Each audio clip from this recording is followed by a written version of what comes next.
तरफ देश में लोग कोरोना की मार से परेशान हैं और दूसरा उनके काम धंधों पर आर्थिक मंदी का भी असर देखने को मिल रहा है।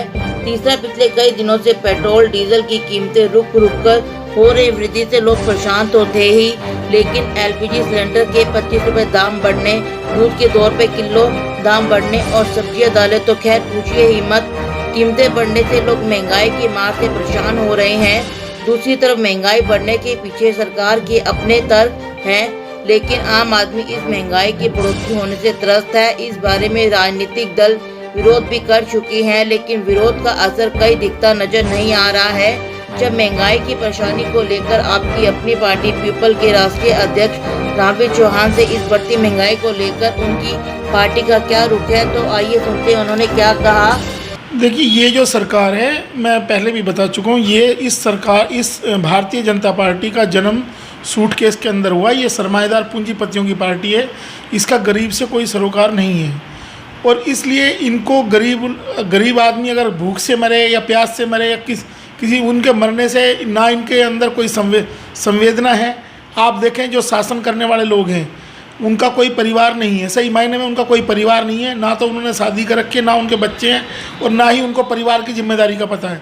लेकिन इस देश के लोगों ने, जो इस देश का वोटर है, उसने भावनाओं में बह के ऐसे लोगों को देश की शासन सत्ता सौंप दी जिनको परिवार चलाने का अनुभव नहीं है, वो देश को चलाने की कोशिश कर रहे हैं। और ऐसे लोग जिन्होंने कभी भी मेहनत करके नहीं खाया, उन दूसरे के ऊपर डिपेंड रहे, या वो भिक्षा पे डिपेंड रहे, या दान जो चंदे में आता था, मठ में जो चंदा आता था, उसके ऊपर डिपेंड रहे हैं। तो ऐसे लोगों के हाथ में सत्ता देने से ये जनता और देश का दुर्भाग्य है कि ऐसे लोगों को सत्ता सौंपी गई है। तो इस हालात में अब इस देश की जनता को खुद ही निर्णय लेना पड़ेगा कि ऐसे लोगों को सत्ता में लाए या इस सत्ता के खिलाफ विरोध करके इसको उखाड़ फेंके।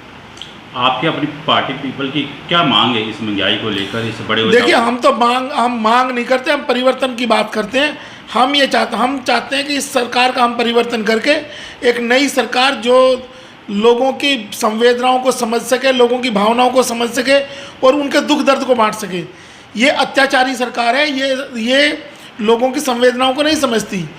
ये ऐसे लोग हैं जो 1 किलो चावल देके उसके बदले में 100 रुपये की महंगाई आपके जिम्मे लादना चाहते हैं। 5 रुपये किलो चावल देके ये 100 रुपये की महंगाई करने वाले हैं पर डे में।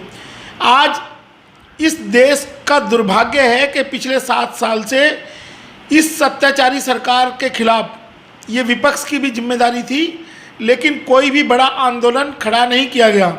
जब ये लोग विपक्ष में थे तो ये डेली गैस सिलेंडर, सब्जियां लेकर सड़क पे बैठ जाते थे, महंगाई के लिए रोना रोते थे। आज इनके नेता कहाँ, आज उनका जो संवेदना है वो कहाँ मर गई हैं।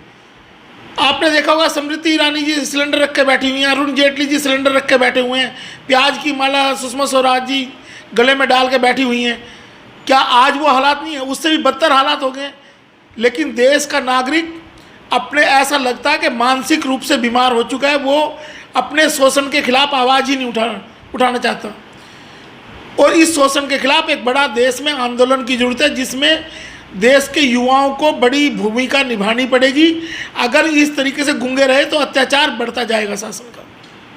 निश्चित ही वस्तुओं की बढ़ती कीमतें, तेल, एलपीजी, दूध के दाम की बढ़ती कीमतें आम आदमी की जेब पर तो असर डालेगा ही, लेकिन अगर आर्थिक मंदी से थोड़ा उभरने का संकेत मिले तो शायद लोग बर्दाश्त कर लेंगे। अन्यथा आने वाले दिनों में आम आदमी की रसोई पर महंगाई की मार का असर निश्चित ही पड़ेगा।